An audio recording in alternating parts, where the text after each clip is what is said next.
kulankan oo muddo 3 maalmood uga soconayay magaalada Nairobi golaha saamilayda siyaasadda Soomaalida ee loo yaqaan saxiixayaasha ayaa maanta si toos ah uga soo gabagaboobay halkaasi waxaana lagu dhawaaqay qodobo dhowr ah oo ay kamid ahaayeen in la soo gabagabeeyo qabyo qoraalka dastuurka cusub ee lagu dhaqi doono dalka Soomaaliya.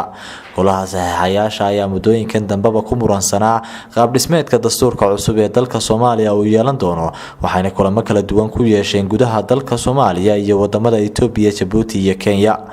gabagabadii kulankan kadib ayaa wasiirka dastuurka Soomaaliya Mudane Cabdiraxmaan Xoosh Jibriil waxa uu warbaahinta uga xog waramay waxyaabaha lagu heshiiyay maanta isagoo sidoo kalena sheegay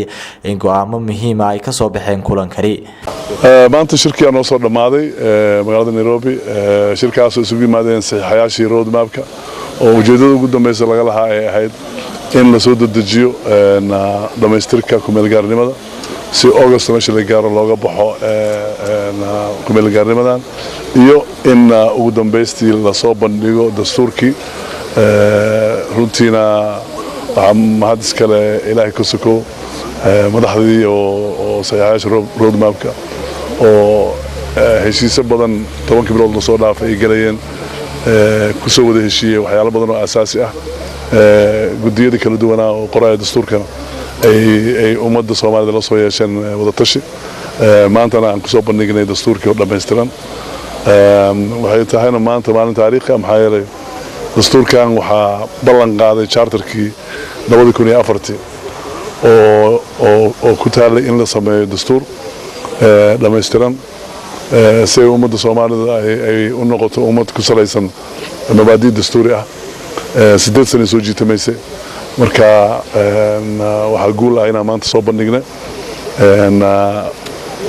bandhigida aan soo bandhignay maanta wixii ka dambeeya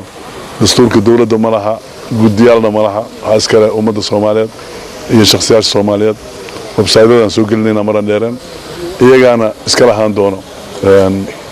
waxa kale lagu heshiiyay in maanta lagu dhawaaqo guddiga soo xulidda golaha ansixinta dastuurka iyo baarlamaanka soo socdo guddigaas oo 27 ka kooban wixii lagu gaaro usbuuca soo socda waxa la bilaabayaa soo xulidii golaha ansixinta waxaan soo diyaarinayo odayaal dhaqameedyada Soomaaliyeed ka bacdina waxa lagu heshiiyay July 12keeda inuu la bilaabo fadhiga ugu horeeyay golaha ansixinta. go'aamada ka soo baxay kulankan maanta ayaa waxay u muuqdaan kuwo dhaxalgal ah lamana ogaal sida ay suurtagal u wada noqon karayaan hirgelinta 58 maalmood ee ka hadhay muddada loo qabtay isbedelada la doonayo in laga sameeyo gudaha dalka Soomaaliya.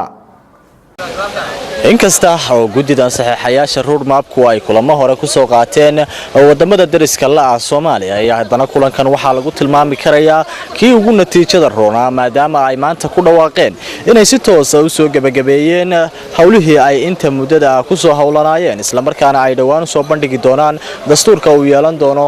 dalka Soomaaliya shacabka Soomaaliyeed. Cabdiraxmaan Cumar Cabdi Cabdiraxmaan Soomaali Sat TV